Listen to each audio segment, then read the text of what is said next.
Sekarang saya mau jelaskan makna nafs. Ketika pembekalan jamaah umroh disampaikan kepada jamaah. Jamaah sekalian, nanti setelah kita sampai di tanah suci Makkah, tolong kita jangan nafsi-nafsi. Mungkin pernah dengar. Tolong nanti kita jaga jamaah kita ya, jangan nafsi-nafsi. Itu diambil dari ini, nafsi. Artinya jangan hanya mengurus diri sendiri. Diri Abdul Somad ini terdiri dari dua.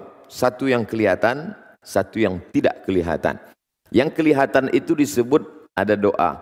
Allahumma afini fi badani. Badani. Sudah jadi bahasa Indonesia? Badan.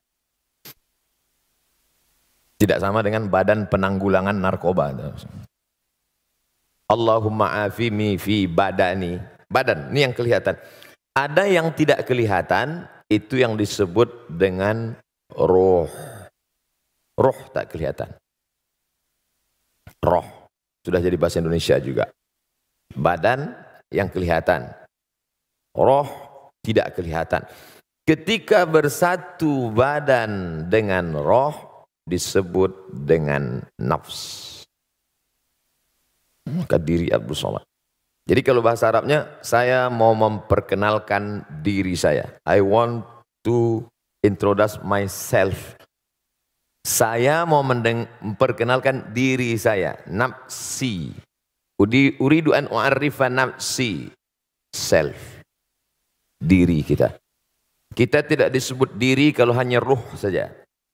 Dan kita tidak disebut diri kalau hanya jasad, badan saja. Tapi ketika ketemu ruh dengan jasad, maka disebut dengan diri. Wa nafsin wa ma sawwaha, demi diri manusia. Wa ma sawwaha, dan sempurnanya penciptaannya. Tapi makna sawwaha di sini adalah fitrah. Kembali ke fitrah. Kembali kepada fitrah manusia, suci, bersih, tak ada dosa, tak ada noda. Tapi yang dua ini bertolak belakang. Roh ini suci. Tidak ada najis, tidak ada kotor, tidak ada sampah, tidak ada bau. Suci. Sedangkan badan, dari mulai ujung rambut ke ujung kaki kotor.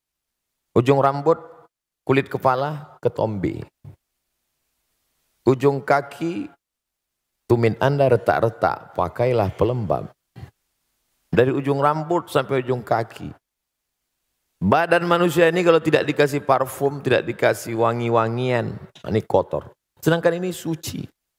Ketika menyatu antara yang kotor dengan yang suci, ada kalanya yang suci mengalahkan yang kotor. Sehingga yang kotor ini ikut menjadi suci. Sampai malaikat-malaikat pun bersujud kepadanya. Itulah Adam alaihissalam. Tapi ada kalanya yang suci ini kalah. Yang mendominasi justru yang kotor ini. Itu yang disebut Allah. Ulaika kal an'am. Mereka seperti binatang. Karena kalau binatang dipelihara 2 tahun disembelih bisa jadi hewan kurban. Tapi berteman dengan orang 20 tahun. Yang kotor ini mengalahkan yang suci. Akhirnya ruhnya kalah. Maka Allah bersumpah. Dengan penciptaan manusia yang sempurna, yang hebat ini, dua-duanya sekali dalam satu hembusan nafas.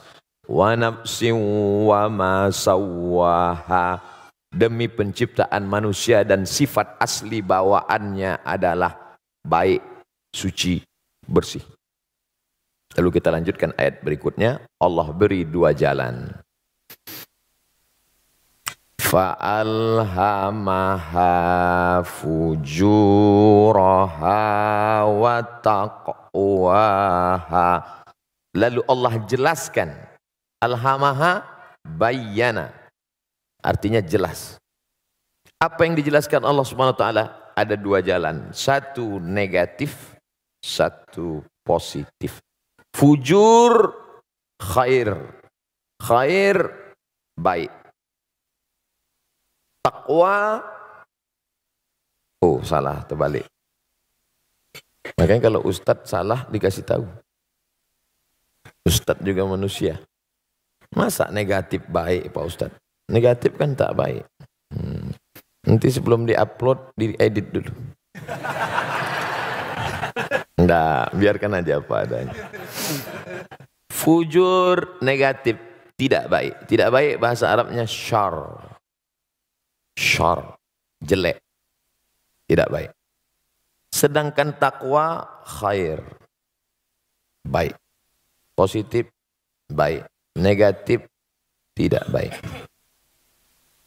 Setelah Allah jelaskan, wahai manusia yang kau tidak tahu siapa dirimu, sesungguhnya dirimu itu ada yang zahir, ada yang batin, ada yang kelihatan, ada yang tidak kelihatan, ada yang fisik, ada yang psikis, ada yang materi, ada yang immateri.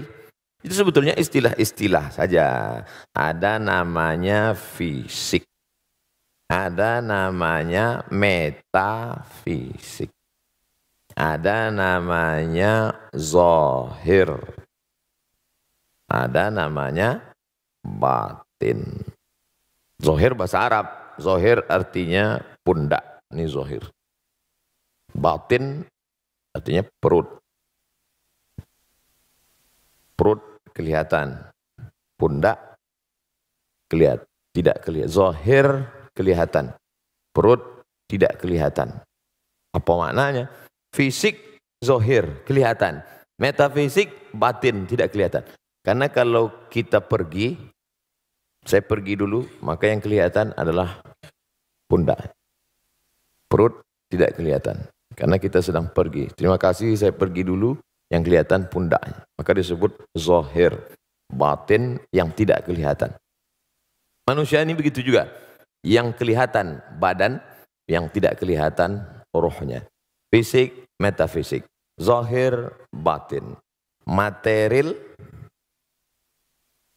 Selalu kita mengatakan terima kasih atas kontribusi sumbangannya, baik yang bersifat material maupun spiritual.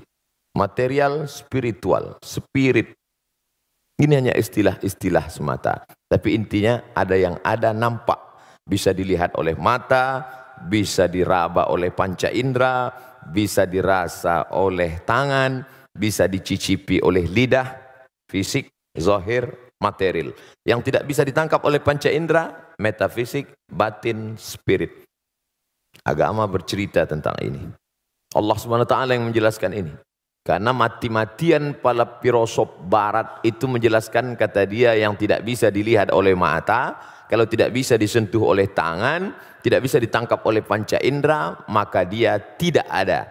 Filsafat ini disebut dengan filsafat materialism. Materi, benda. Isme, aliran. Materialism, aliran yang mengatakan bahwa yang ada ini hanya yang kelihatan saja.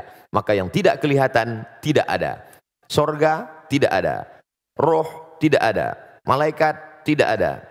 Nyawa tidak ada. Puncaknya Tuhan tidak ada. Ateis.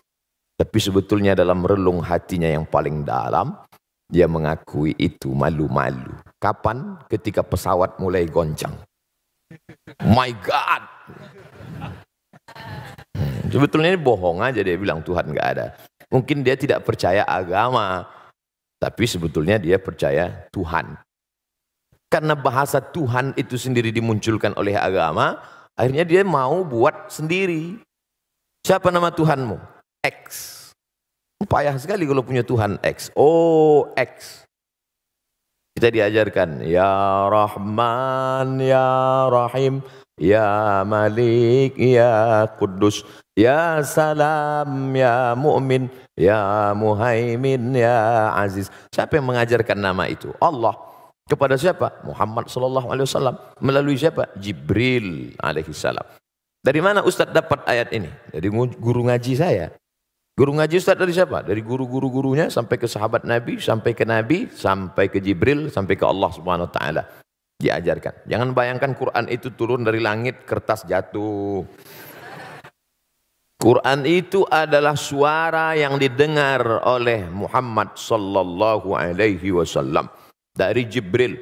Iqra bismi rabbikal ladzi khalaqa khalaqal insana min 'alaqin iqra wa rabbukal akramul ladzi 'allama bil qalami 'allamal insana ma lam ya'lam. Suara. Makanya ada saudara kita yang tak bisa baca tapi hafal Quran. Siapa dia? Juara 1 cabang cacat netra. Tak punya mata. Tapi bisa dia menghafal Al-Quran. Karena Quran adalah suara yang masuk ke dalam telinga. Makanya kalau ada baru taubat, download Quran PDF, baca sendiri. Dijamin salah total. Karena Quran suara, bukan tulisan. Dia baca tuh, baru belajar Iqra. Dia baca. Alama. Bacaannya bukan itu. Alif lam mim. Bukan alama. Makanya ngaji. Belajar ke guru. Kalau tidak, maka tidak betul. Nah, begitu juga dengan ini. Ini, kalau hidup Nabi Muhammad SAW sekarang, kita bisa mendengarkan bunyi ayat ini persis sama seperti yang kita baca tadi bersama-sama. Kenapa? Karena suara itu terus diturunkan sampai ke anak cucu kita. 20 generasi setelah kita pun bunyi Quran ini tidak akan berubah. Wa nafsin wa ma sawwaha fa'alhamaha fujuraha wa taqwaha. Demi jiwamu yang agung dan mulia, yang ada yang zahir, ada yang batin, disatukan menjadi satu bernama nafs. Dan sempurna sifatnya karena dia suci, bersih, tidak kotor. Kau saja yang mengotorinya. Fa'alhamaha. Lalu Allah yang menjelaskan. Ini baik, ini tidak baik. Jadi kita hidup ini mengikut penjelasan Allah. Bukan mengikut penjelasan orang banyak. Sekarang orang menetapkan ini baik, ini tidak baik. Menurut kamu baik apa enggak? Ya, gimana enaknya aja lah. Enggak bisa. Kita tinggal di bumi Allah, bernafas pakai paru-paru titipan Allah, menggunakan udara, oksigen diberikan Allah, ya ikut aturan Allah. Allah bilang baik, baik. Allah bilang tidak baik, tidak baik. Kalau ikut aturan orang banyak, sepakat ini negara, menurut wakil-wakil rakyatnya, maaf, bahwa homoseksual tidak jelek. Sidang mereka. Apakah homo itu jelek? Tidak. Maka yang dipakai adalah suara terbanyak. Maka negara itu boleh memberlakukan, maaf, tidak layak disebutkan. Teman saya mau menjelaskan bahwa baik dan tidak baik dalam Islam bukan menurut orang banyak, tapi menurut Allah. Sepakat kita ramai-ramai di voting ini, di ruangan ini sepakat bahwa jilbab tidak wajib. Kita voting. Apakah jilbab itu wajib? Tidak. Apakah merubah ketetapan Allah? Tidak. Maka kita ikuti aturan Allah. Hai manusia, jiwamu aku yang menciptakan, bumi tempatmu aku yang menciptakan, semuanya milikku, lalu aku berikan penjelasan ini baik, ini tidak baik, kamu tinggal ikut saja.